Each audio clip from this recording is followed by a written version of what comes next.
Cheerio, my friends, and namaste. It's wonderful to see you on this very exciting Monday evening. And through these very challenging times, you know, we keep coming back to the breath. We keep coming back to our practice. We keep coming back to the mat. That is the place where we can feel really restored and refreshed. We also want to stay hydrated. Very important right now.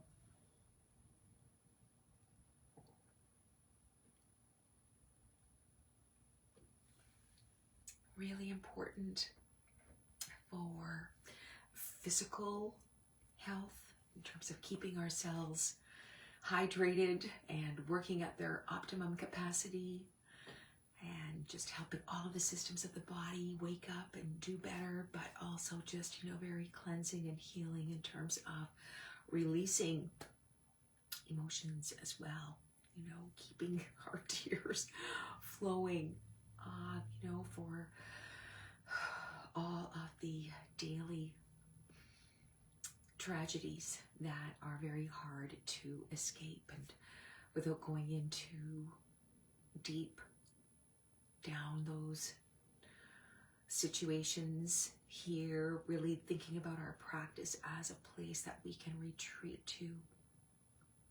to create a little bit of space between ourselves and all the craziness that's going on in the world right now, to just come back to the breath, seeing where we're at, you know, not trying to fix our breath all the time. Just want to, you know, encourage you to be an observer of your breath throughout the day, to find out, you know, what's going on with our breath patterns. You know, the morning is a little bit different, the afternoon, and all the different activities that we have. The breath has a different pattern for all of those things, and it's really kind of fascinating to look at what the breath is doing at any given time. And when times are really difficult, it is really important mentally and emotionally, as well as physically, to stay hydrated and stay well oxygenated. Our posture, doing the things that we do, always keeping us looking forward, hunching forward, you know, everything is inward. And there's a place for that, but then a lot of that for a long period of time at your desk, in your car, you know, sitting in a certain way all the time. You know, these are patterns that are showing up in our bodies, things that we can sort of point to in terms of little areas for ourselves where the breath might be caught. Here, just finding out where the breath feels a little bit more free to move around, just having a little bit more awareness, a place to land mentally with our thoughts, with our awareness, with our attention. But of course, you know, I mean, I love the idea of moving around, getting out this excess energetic activity, the stress hormones that are roaming around, you know, having full range, you know, hijacking the nervous system and kind of giving us that feeling that doesn't really, you know, feel great. Having the presence of mind to interrupt that process and change channels to the most easy to access resource that we have available, our breath. Our next breath is always there. So just come back to it over and over and over again. That's why they call it a practice. So I just want to encourage you to, you know, be gentle with yourself. Be gentle with yourself as you're taking your deep breaths through all of this. Hello there. These are difficult times. And this is what we're doing our yoga practice to prepare us for. You know, I think it's wonderful if you're in that situation where you're like, oh my God, I just like, my body's feeling crazy, and I'm just like, my head is feeling crazy, and I just have to do something right here now. And to jump on the mat and to work it through, work it out, work it, you know, inside out, and letting go a lot of tension out of the physical cells and also out of the emotional body, the emotional kosha, and you know, further clarifying and polishing ourselves. I think there's a lot of value in that, just jumping on the mat when you need something. But there's also a ton of benefit when you have an ongoing practice that you just keep coming back to. You know, the ongoing practice of just coming back to the breath, the ongoing practice of how we wake up in the morning, what we're drinking,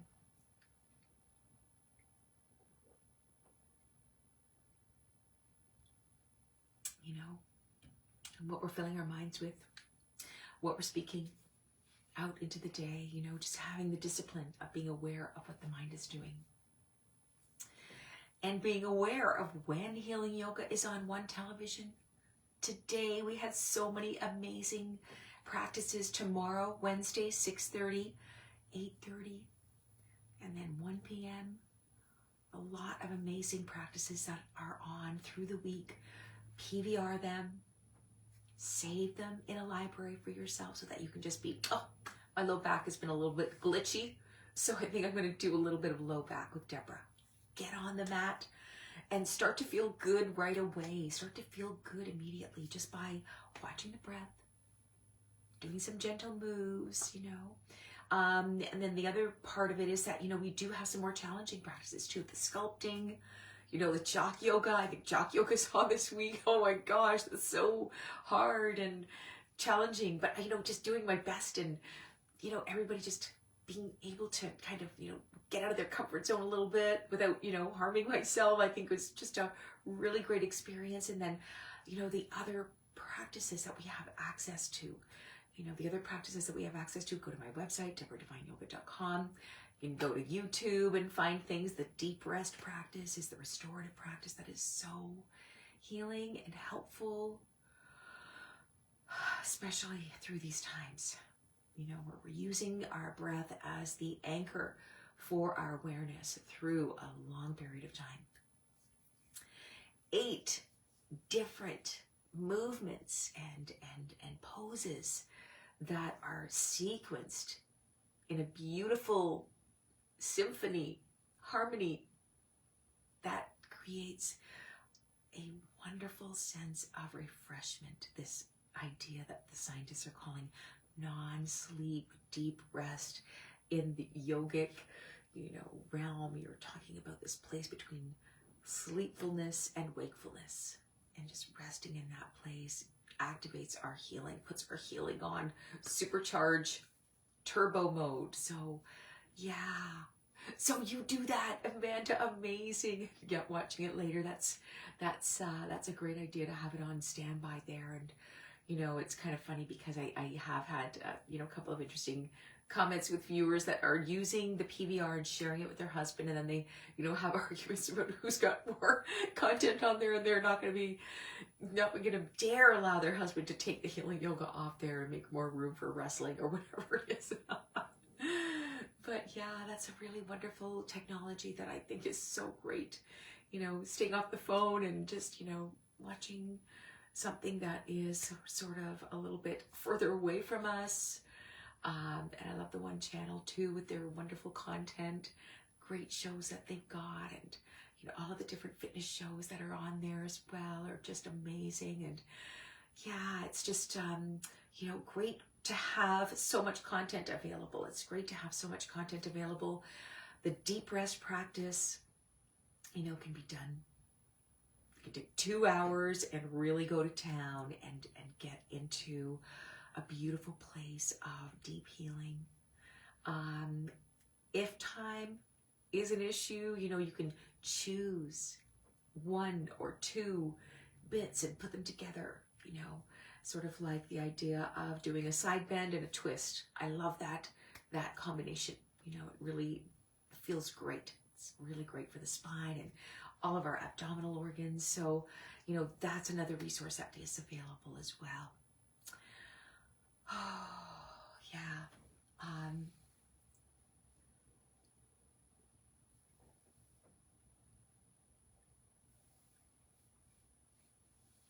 as I was saying before about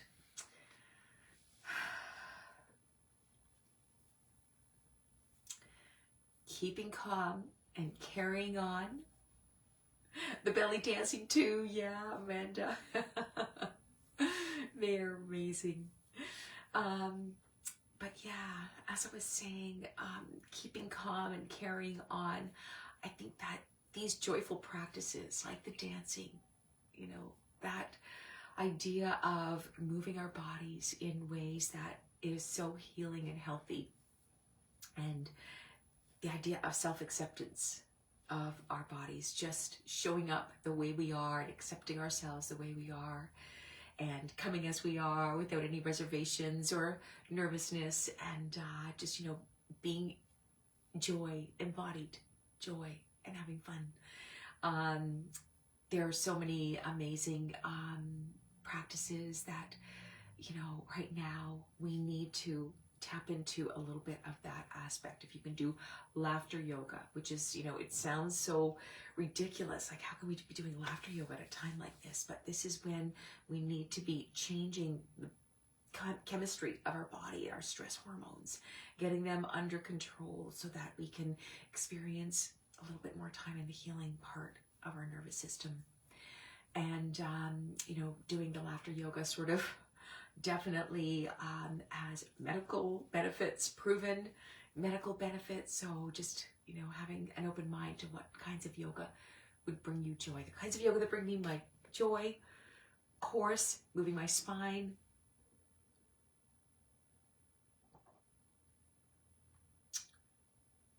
forward bend, back bend, side bend, rotation, you know, back bend after the rotation would be my favorite. And then, you know, inversion, that is where my joy is. And whether I'm doing that, you know, in my more active mode with my practice, or whether I'm doing it more in a passive and restful and restorative practice, I'm getting the same kinds of benefits, you know. And I'll just give you this, you know, one idea. Of course,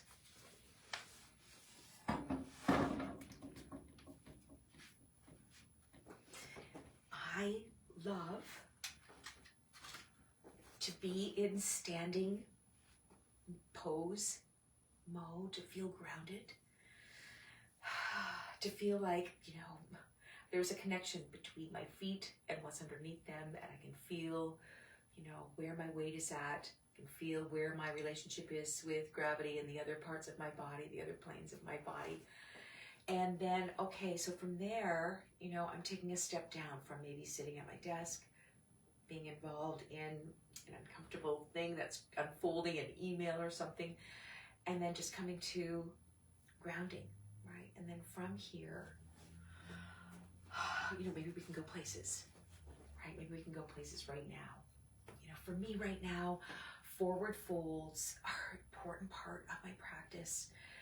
It's a part of the anti-anxiety, you know, managing symptoms of anxiety. Of course, everyone is going to be anxious right now. Let's just be gentle with ourselves and say, if anybody's going to be anxious at any time, it's going to be now. You know, and to accept that, and just to be curious, but where's that showing up in my body? Well, where it's showing up is, it's like, oh my gosh, all of this stuff is happening up here. So by going into a standing forward fold,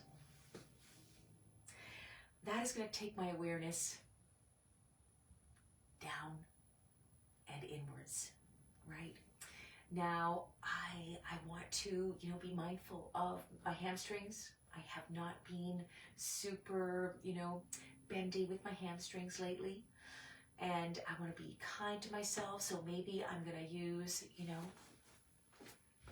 know, something here.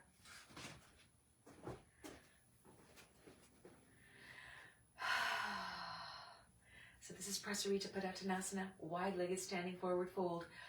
A great pose to get into. bring awareness down and inward. So I do feel like I have a little bit more room in my hamstrings, but I just want to demonstrate, this is going upside down, getting traction for the spine. Like all of a sudden I can start to feel my spaces in between my spine. The little discs are starting to kind of, separate a little bit more. I can feel that there's lengthening happening on here. So just being here for a couple of breaths, maybe 5 breaths or 10 breaths. Of course, check with your doctor and, your healthcare providers to make sure that, you're okay with your heart and whatnot. But going upside down, oh my gosh. Sit bones going back, hips moving up and over, the heads of the femurs. That's what we're shooting for, so we can get a little bit more extension. Please note the feet.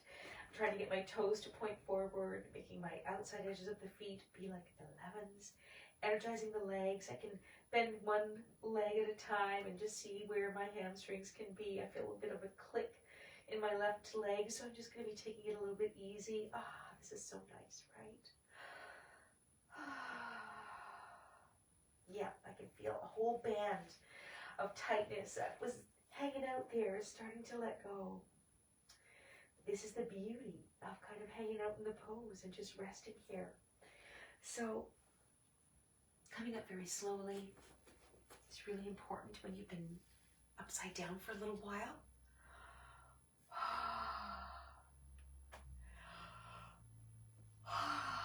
Yes, yawning in my class, as you know, is a very big compliment. It is a sign of success that we're on the right track.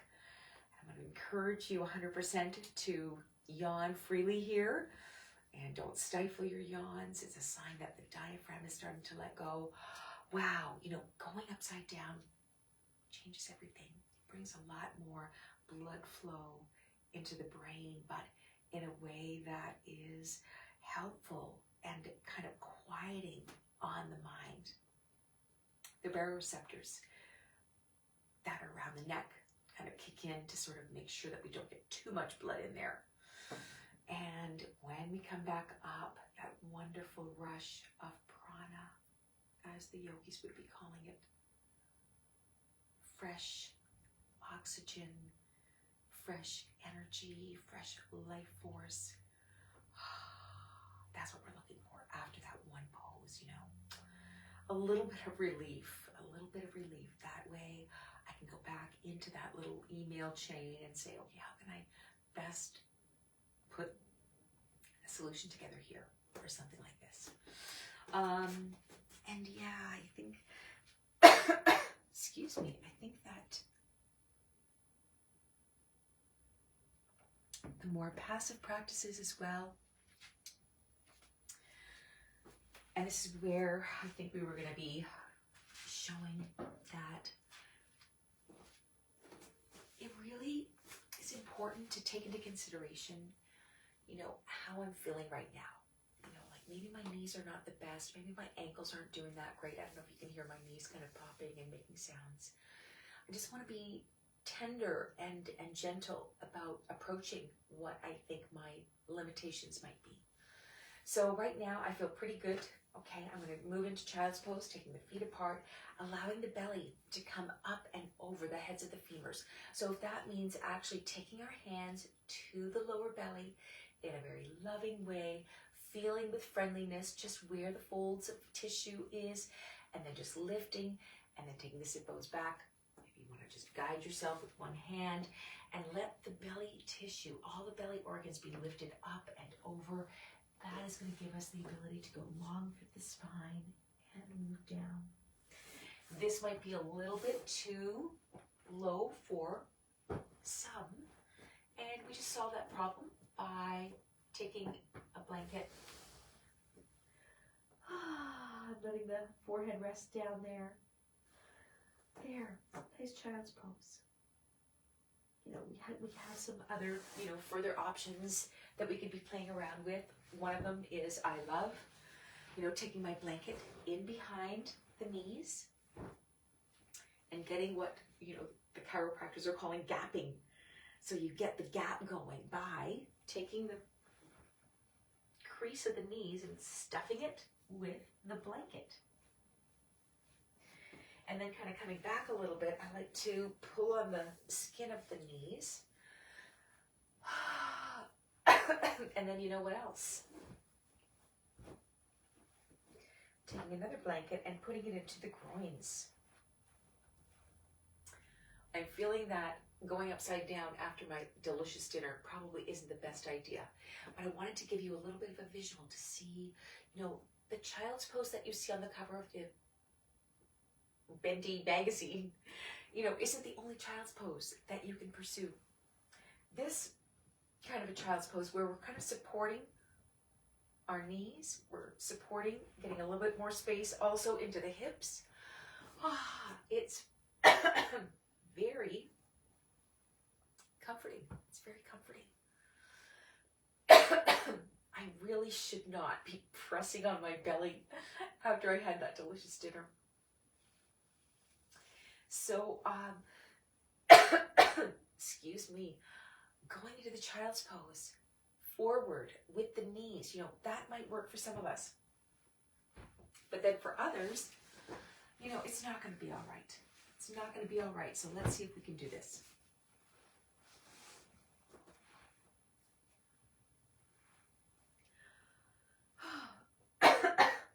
Right?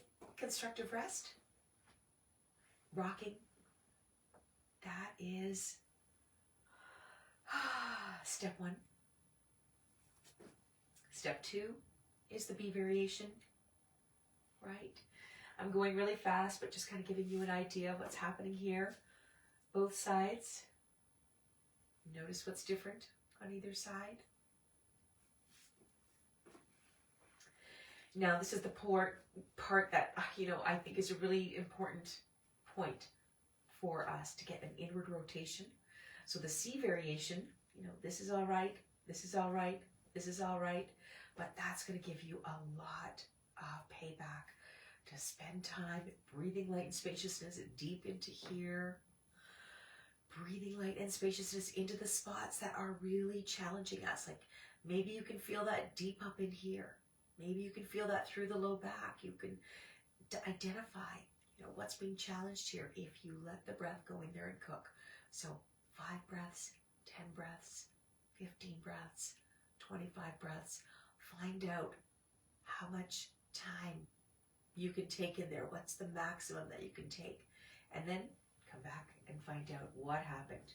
It's almost like you got a hip transplant, right? So then maybe we can go into an upside down child's pose, right? But that's the work that we've been working with first. Now we're ready to maybe try one side. And again, maybe we're just going to do this, right? Into the groins, creating some space, grabbing onto what we can, and oh yeah, that's really nice. We're not really trying. It's not really, you know, a lot of pressure on the knee, a lot of pressure on the ankle. This is it. That's one side. And then maybe we go to the other side. Okay. Right. Wonderful. Just resting into it. Finding out what's going on. Seeing when things will let go. Yeah, after, you know, 30 seconds, maybe that's 3 breaths. You kind of feel like a certain thing happened. And then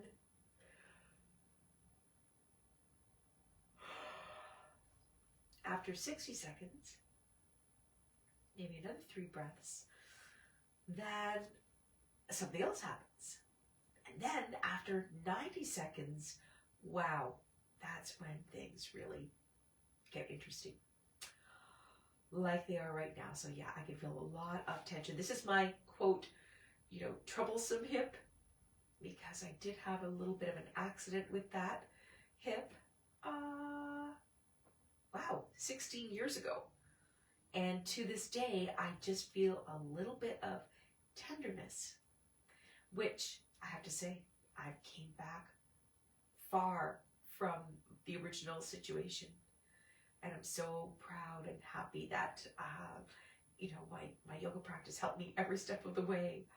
and meditation and stillness and silence and prayer, I was able to walk normally again, and I just feel so grateful that, I just want to be careful of that side, because that is the side that's being injured. So I just want to take extra care and gentleness there.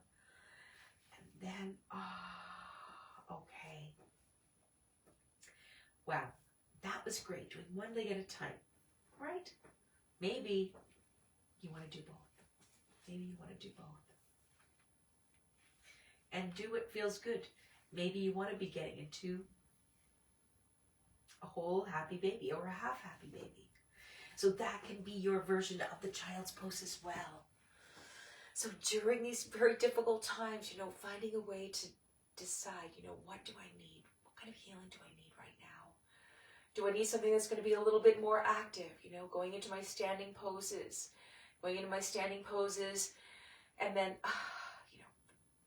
warrior two, the warrior two into side angle pose, into triangle pose, into, exalted warrior, into, a half moon, and then back again, and, being in that flow, staying into each part of that sequence, for 5 breaths.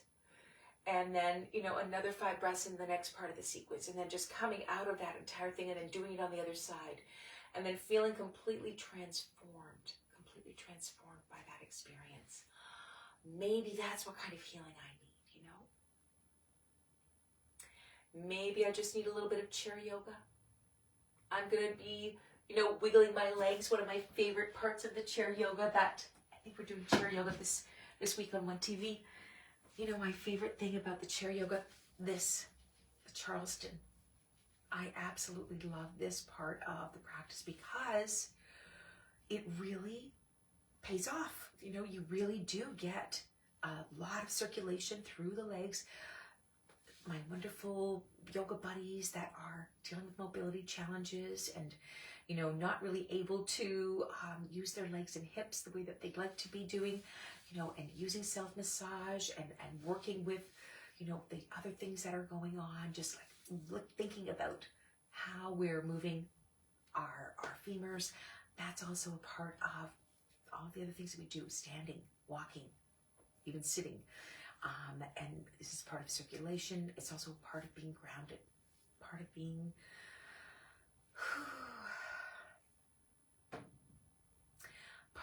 able to stand your ground. That connection between your hips and your legs, your pelvis and your legs. And being on standby for all of the changes that are happening right now as we move from winter into spring. All of the stressors that are happening, having the presence of mind, the empathy that comes naturally, thinking about all of the things that are happening and identifying the things that we can do and following through on the things that we can do, and praying over the things that we can't do anything about, putting our efforts into those things that we do have control over, and then being able to let the rest go to our higher power, and being able to move forward and have that aspect of not having an additional burden that is not ours, that we're not available to carry through these difficult times. And, being on the Lent time frame and Ramadan and, the idea of restraint and cleansing and purification. This is the time where we're kind of coming into the finish line coming soon. Thinking about letting our dietary, our food, give us more clarity, choosing wisely, choosing in a way that is loving and gentle to our nervous system. I'm going to tell you all about my heavenly beans that I absolutely love. And they're perfect for this time of year. Very easy for the digestive system to work with.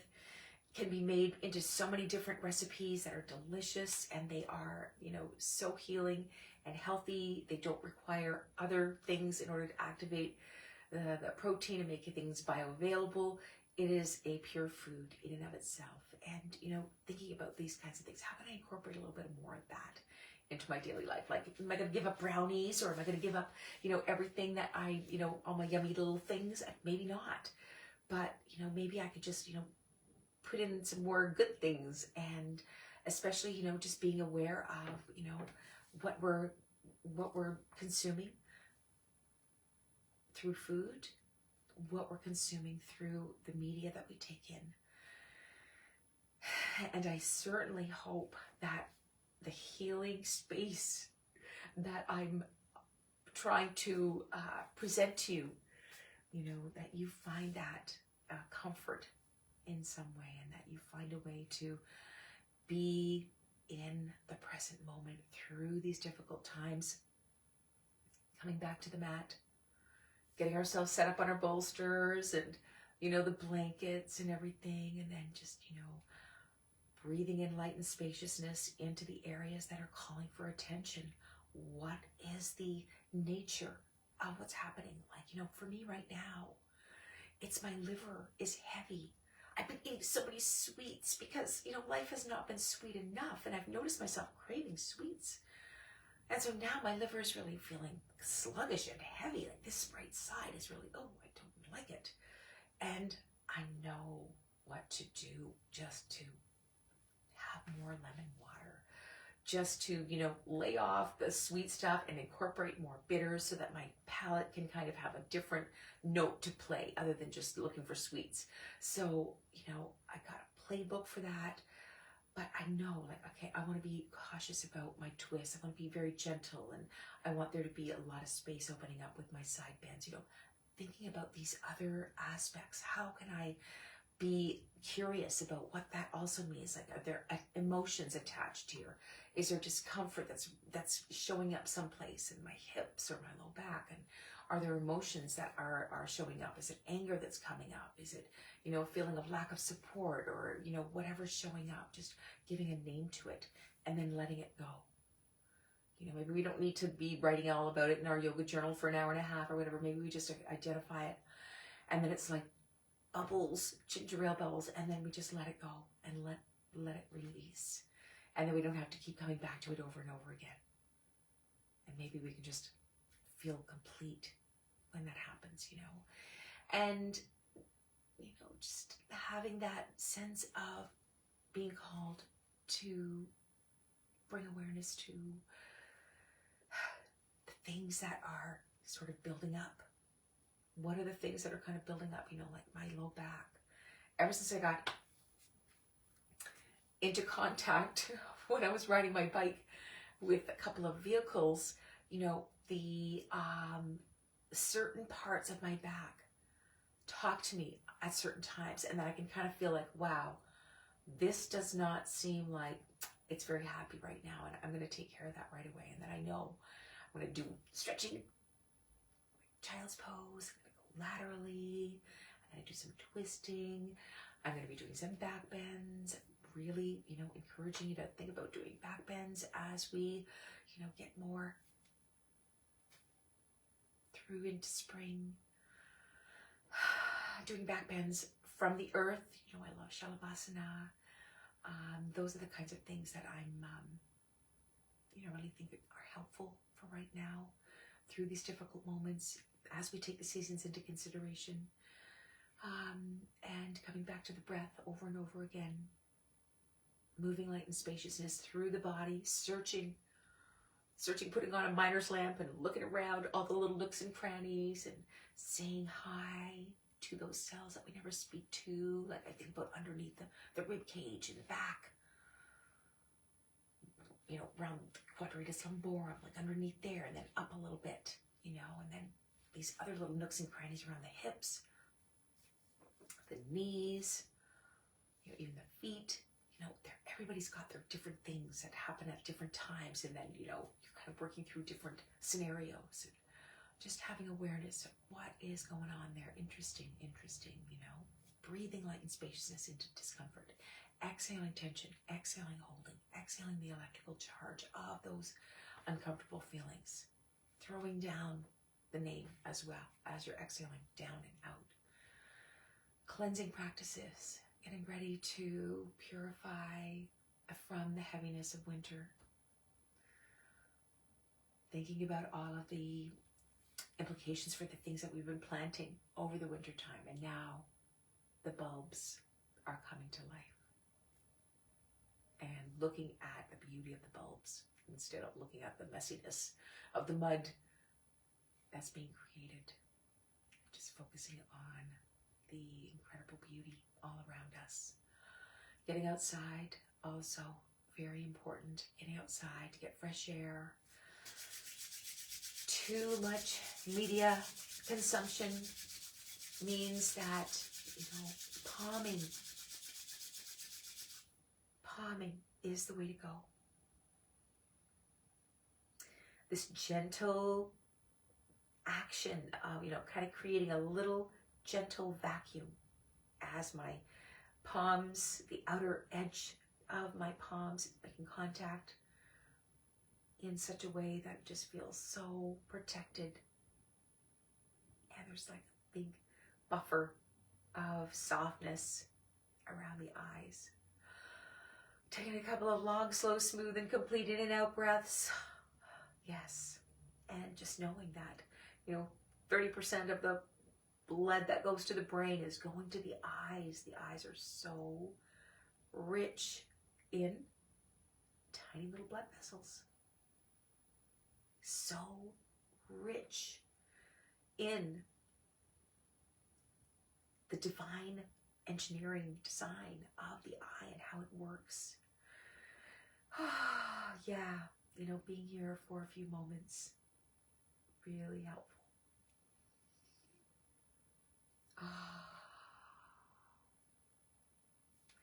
Letting the eyes bathe in prana, letting the eyeballs float on the sea of prana. Yes, that's what we need right now. And everything online really wants us to keep coming back for more. Wants us to keep coming back for more bad news, more scandal, more shame, more sadness, more tragedy, more harm, more terrible things. And yet, it used to be like once in a blue moon we'd have something terrible happen, but here it's like 3 times a day. And you just get so exhausted by the drama. And to be able to, hopefully, come here for a few moments. Come here and take a few deep breaths. Roll out the mat. Get into the healing zone. Get into the healing zone. Activate the parasympathetic part of the nervous system.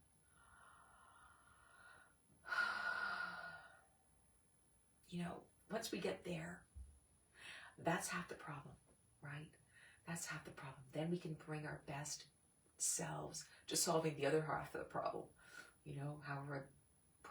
Whatever problem, and however you're going to solve that. But at least you've got a few more brain cells that are activated, a little bit more happening in the frontal lobes, the executive function, to try to figure out what, is the best course of action to move forward. So, on that note, I want to thank you so much for joining me on this magic carpet ride, our healing yoga practice. Keep coming back to the mat. Keep coming back to your breath. I look forward to seeing you again soon. We're going to do a practice you're going to love soon.